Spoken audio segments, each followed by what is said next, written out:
Hello students, मैं Shrimati Veena, associate professor in chemistry, government college Nohar. आज मैं इस ई क्लास के अंदर बीएससी सेकेंड ईयर के स्टूडेंट्स की ऑर्गेनिक केमिस्ट्री ले रही हूँ। और ऑर्गेनिक केमिस्ट्री को जो 5 यूनिट्स में डिवाइड किया गया है पूरे सिलेबस को, उसमें जो फर्स्ट यूनिट है वो है इलेक्ट्रोमैग्नेटिक स्पेक्ट्रा, और उसमें भी विशेष रूप से अल्ट्रावायलेट स्पेक्ट्रोस्कोपी तथा इंफ्रारेड स्पेक्ट्रोस्कोपी का अध्ययन आपको करना है। इन दोनों स्पेसिफिक फील्ड का अध्ययन करने से पहले विद्यार्थियों ये बहुत जानना ज़रूरी है कि स्पेक्ट्रोस्कोपी क्या है, स्पेक्ट्रम क्या है, इलेक्ट्रोमैग्नेटिक रेडिएशंस क्या हैं, ये रेडिएशंस कितने प्रकार की होती हैं, तथा जो स्पेक्ट्रम प्राप्त होता है वो स्पेक्ट्रम भी कितने प्रकार का है। तो आज की इस क्लास में मैं यही इंट्रोडक्टरी पार्ट आपके लिए ले रही हूँ, और मुझे पूरी उम्मीद है कि ये आपके लिए बहुत ही लाभदायक होगा, क्योंकि आपको ये चीज़ें जब समझ में आ जाएंगी उसके बाद आप स्पेसिफिक स्टडी करते हो अल्ट्रावायलेट स्पेक्ट्रोस्कोपी अथवा इंफ्रारेड स्पेक्ट्रोस्कोपी की, तो वो आपके लिए समझना आसान होगा। तो मैं सबसे पहले आज ले रही हूँ कि स्पेक्ट्रोस्कोपी क्या है, स्पेक्ट्रम क्या है। तो हम लेते हैं इसका, देखते हैं हम इसका इंट्रोडक्शन पार्ट। तो प्रारंभिक किसी रासायनिक यौगिक की संरचना ज्ञात करने के लिए अनेक भौतिक एवं रासायनिक विधियों जैसे पृष्ठ तनाव, श्यानता, द्विध्रुव आघूर्ण, ध्रुवण घूर्णकता आदि का प्रयोग किया जाता था, परंतु इनसे यौगिक की संरचना की संपूर्ण जानकारी प्राप्त नहीं होती थी। अतः किसी यौगिक की संरचना की संपूर्ण जानकारी प्राप्त करने के लिए आधुनिक विधि स्पेक्ट्रोस्कोपी की सहायता ली जाती है, जो कि विद्युत चुंबकीय विकिरणों के अवशोषण अथवा उत्सर्जन पर आधारित है। अब स्टूडेंट्स ये जानना भी आवश्यक है कि स्पेक्ट्रम क्या है। स्पेक्ट्रम को समझने के लिए आप एक बहुत ही इसका उदाहरण, अच्छा उदाहरण है, वो है इंद्रधनुष। आप सभी ने बरसात के मौसम में आसमान में इंद्रधनुष अवश्य ही देखा होगा।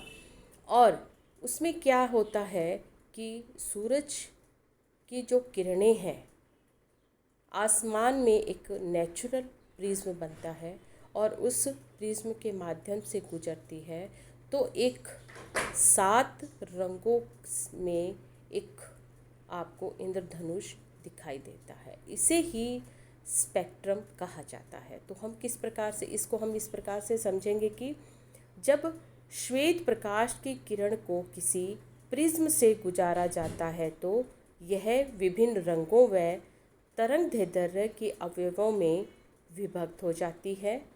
रंगों के इस प्रक्षेपण को स्पेक्ट्रम कहते हैं।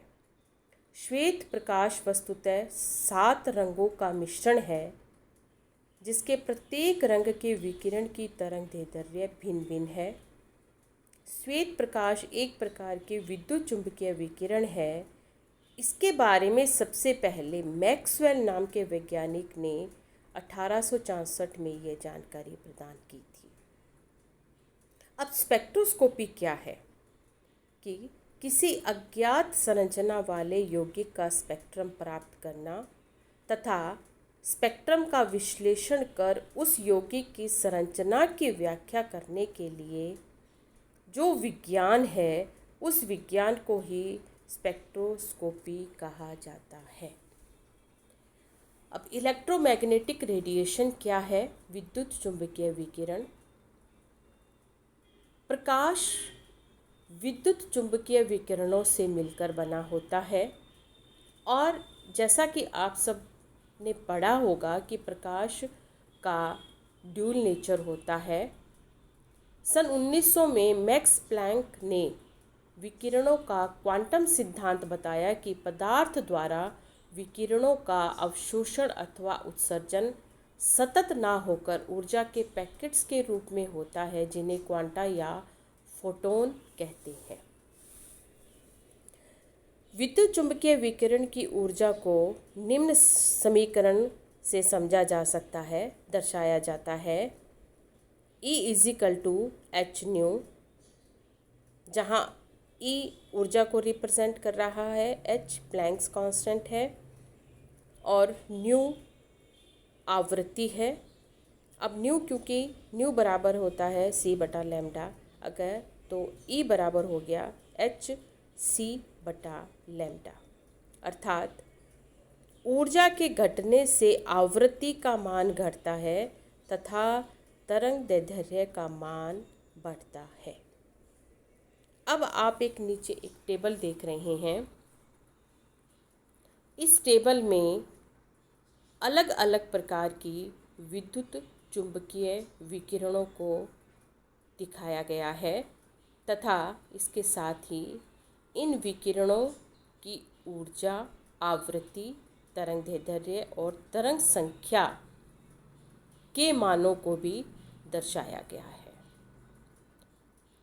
अब आप इसमें देखेंगे कि जो स्पेक्ट्रम के प्रकार बता रखे हैं वो है कॉस्मिक एंड गामा रेज सबसे पहले, उसके बाद आता है एक्स रेज, फिर अल्ट्रावायलेट रेज, फिर visible raise, infrared rays, microwaves और अंतिम है रेडियो वेव्स।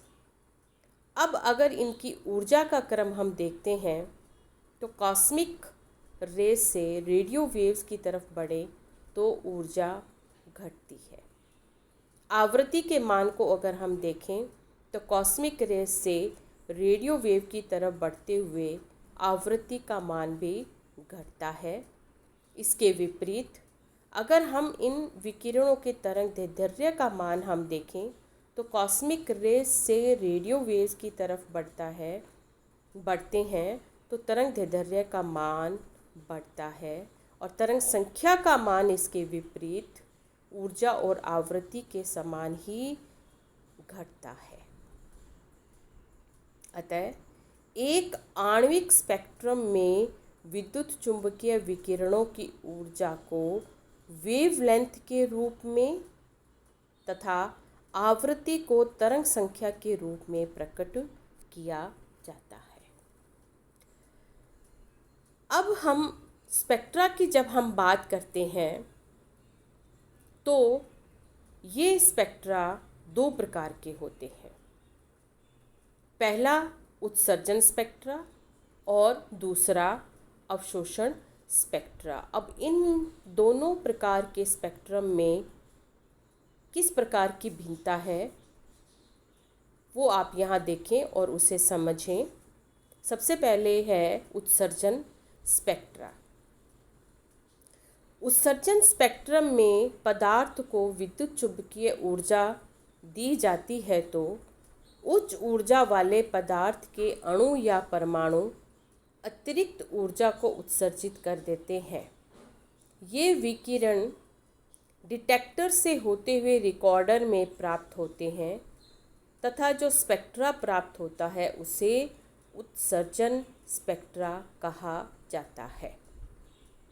नीचे एक डायग्राम के रूप में इस चीज़ को समझाया गया है, जहां आप देखें कि सैंपल कैविटी है, उसे ऊर्जा प्रदान की जा रही है और पदार्थ के जो अणु या अथवा जो परमाणु हैं उनके द्वारा अधिक मात्रा में विकिरण का उत्सर्जन होता है, जो डिटेक्टर के माध्यम से रिकॉर्डर पर पहुंचते हैं और वहां जो स्पेक्ट्रम प्राप्त होता है वह उत्सर्जन स्पेक्ट्रम कहलाता है। दूसरे प्रकार का स्पेक्ट्रम है वो है अवशोषण स्पेक्ट्रम। जैसा कि नाम से ही स्पष्ट है, ऐसा कोई स्पेक्ट्रम जिसमें हम पदार्थ के द्वारा ऊर्जा का या विकिरणों का अवशोषण हो रहा है। अवशोषण स्पेक्ट्रम में किसी पदार्थ में से विद्युत चुंबकीय विकिरण को गुजारने पर अधिकांश विकिरण अणु अथवा परमाणु द्वारा अवशोषित हो जाते हैं। केवल कुछ ही विकिरण पदार्थ में से वापस निकलते हैं, जिन्हें डिटेक्टर के द्वारा रिकॉर्डर में भेजा जाता है तथा जहां अवशोषण स्पेक्ट्रा प्राप्त होता है। अब डायग्राम के माध्यम से भी आप देखें कि सैंपल कैविटी पर विद्युत चुंबकीय विकिरण को डाला जा रहा है और अधिकांश विकिरण पदार्थ के अणु या परमाणु के द्वारा अवशोषित हो जाते हैं। कुछ ही मात्रा में विकिरण उत्सर्जित होती हैं जिन्हें डिटेक्टर से डिटेक्ट करके और फाइनली रिकॉर्डर पर एक स्पेक्ट्रम प्राप्त होता है जिसे अवशोषण स्पेक्ट्रा कहा जाता है। तो स्टूडेंट्स, आज की इस क्लास में हमने पढ़ा कि स्पेक्ट्रोस्कोपी क्या है, किसे कहा जाता है, स्पेक्ट्रम क्या होता है, विद्युत चुंबकीय विकिरण क्या होती हैं, ये कितने प्रकार की होती हैं, तथा मुख्य रूप से जो दो भाग उत्सर्जन और अवशोषण स्पेक्ट्रा में स्पेक्ट्रोस्कोपी को डिवाइड किया गया है वो क्या होता है। Thank you students.